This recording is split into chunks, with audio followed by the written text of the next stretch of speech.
Hello, I'm Tyler Markle, and this is your Upper Michigan Source Sports on Demand for Tuesday, February 25th.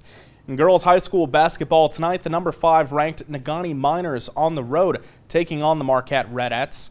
Second quarter, Miners already up, and Chloe Norman adds to that lead with this wide-open jump shot. They pull ahead 17-13. Marquette would respond next possession. Ball gets in to Sophia Vandenent. Makes the layup in the post, and she cuts the lead back down to 2. Very next Redettes possession, Kalia Puscala finds Avery Kelly. Wide open jump shot is good, and it's a tie game suddenly. Negaunee looking to end that run, and Norman kicks it out to Morgan Carlson, who gets it to Lily Nelson, gets the open triple to fall. Miners back on top, 22-17. A little later, looking to extend the lead, and who else but Norman gets the hook shot to fall and one. She would finish the game with 32 points and 14 boards. Marquette now hoping to keep it close before the half. Maria Mulatto, wide open three-pointer, doesn't fall, but Aspen Michelin on the second chance and one. Redettes would trail by 5 at the half. They would force overtime and go on to win 75-72. In the Upper Peninsula's top-ranked and second-ranked in the state team, the Menominee Maroons were in Escanaba tonight looking to keep their undefeated season going. Maroons get off to a good start as it's Josie Hofter here. She floats this one home in the lane. Menominee up 16-8 after the first quarter. Escanaba trying to keep pace. Nicole Kameen. She's going to knock down the off-balance shot here. The Eskimos close to within 5 at halftime. Now ahead to the third quarter. Escanaba is within 3, but Maroons go on a big run. Erin Barrett for 3 right there. It's 34-26 Menominee. Escanaba would finally get on the board after a long scoring drought. Kameen looks to drive, but she's covered, so she's going to launch the triple up. She led the Eskimos with 16 points, but then there was Menominee's Emma Anderson. She was virtually unstoppable at times for the Maroons. Nails the triple from the top of the key there. Now she's going to go to work inside off a nice pass from Mackenzie Wellner. Anderson would finish with 23 points, and the Maroons improved to 19-0 with a 70-50 victory in Escanaba. Other girls' scores: Kingsford over Gladstone 54-38, and Godine takes down Newberry 45-35, and the Eagles' Sophia Vaughn had 24 points to reach the 1,000 career point mark. Norway wins big against Superior Central 64-19.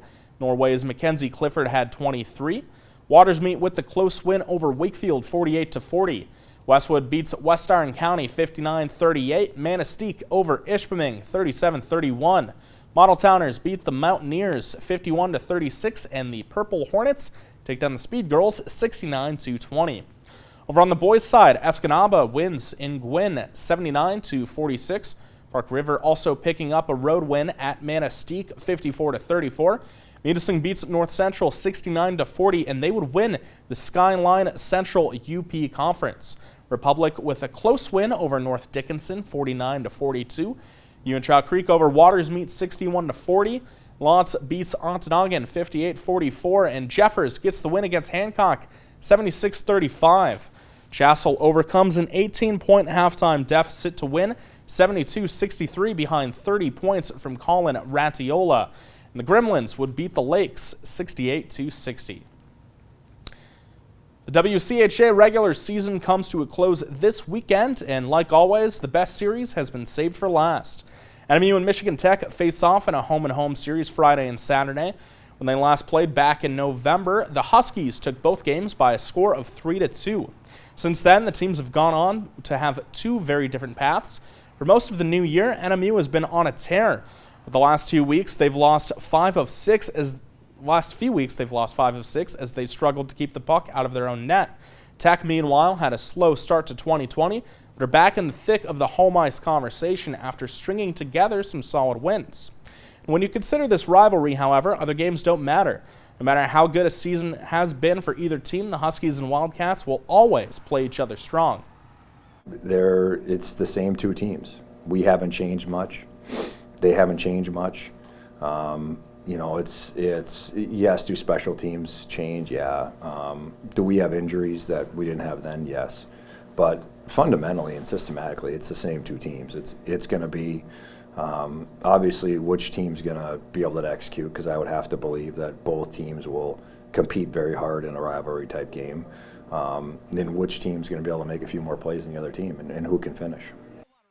And both coaches know the importance of the crowd in a series like this. It will be as intense as ever, with a potential first-round matchup against each other on the line.